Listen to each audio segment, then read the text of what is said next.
Mau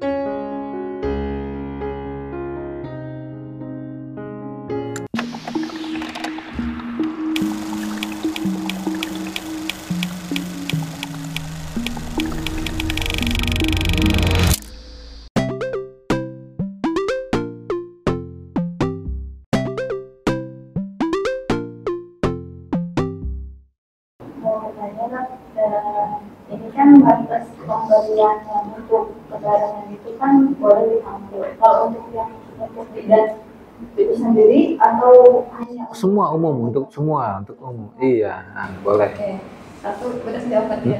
Yang kedua itu kalau ibaratnya kita ada pendarahan nih Dok.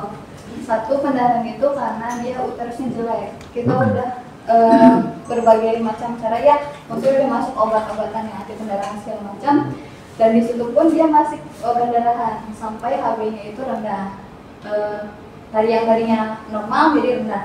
Habis itu udah menurun kesadaran. Nah terus habis itu ada robekan juga Dok. Kita sebagai bidan itu kan udah siap infusan, rujukan segala macam ya Dok. Itu kita sebagai bidan itu harus dijahit dulu atau kita langsung ke rumah sakit kirim aja pasien tersebut. Gitu. Soalnya kadang ada rumah sakit yang bilang kenapa harus nggak dijahit dulu gitu. Terus sedangkan kondisinya pasien tersebut tuh udah urgent banget gitu Dok. Makanya kita nggak dijahit gitu. Jadi harus rujuk dari kitanya harus dijahit dulu atau penanganan pertamanya kita harus langsung merujuk aja gitu. Tapi sebelumnya ada penanganan pertama dari awal dari kliniknya. Iya, terima kasih ya atas pertanyaannya. Memang tergantung situasi kondisi pada saat itu. Ya, kalau tadi saya bilang kan pada waktu merujuk itu biasanya keluarga pasien itu berunding dulu, musyawarah dulu dia, kompresi tingkat tinggi ya. Nah, jika lama berundingnya, ada kesempatan waktu, kita jahit sementara saja. Yang penting yang pendarahan yang besar ketutup atau kejahit. Kalau nggak sempat, kita tampon, dep, masukin banyak kasa ke situ biar pendarahannya tidak ngalir, berhenti. Nah, kan lumayan ketika berangkat dari Zafira ke ini sekitar 15 menit, darahnya udah berhenti. Nah, gitu. Jadi secepat kita, baik dia lagi musyawarah nih, udah selesai, yang penting jahitan sementara. Nanti bilang di sana, Dok, ini kita emergensi, jadi kami jahitnya emergensi juga, asal cepat.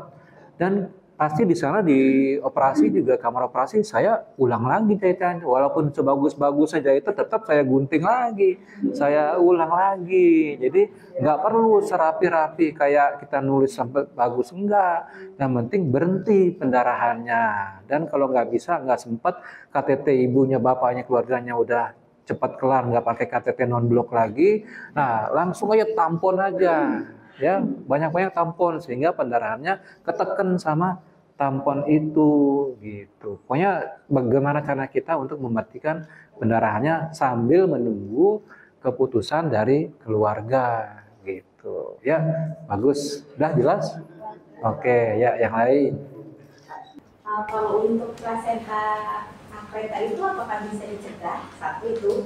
Yang kedua, kelihatan nggak dari pemeriksaan USG gitu ya Dok? Sama yang ketiganya, kadang kan pasien ada yang suka nanya ya Dok pas konseling, ketika akreta yang pertama, leg pertama akreta apakah bisa terulang kembali? Nah, iya, pertanyaan yang bagus sekali ya. Jadi plasenta akreta atau inkreta perkreta ini hanya bisa didiagnosis melalui USG yang ada pewarnaan merah birunya.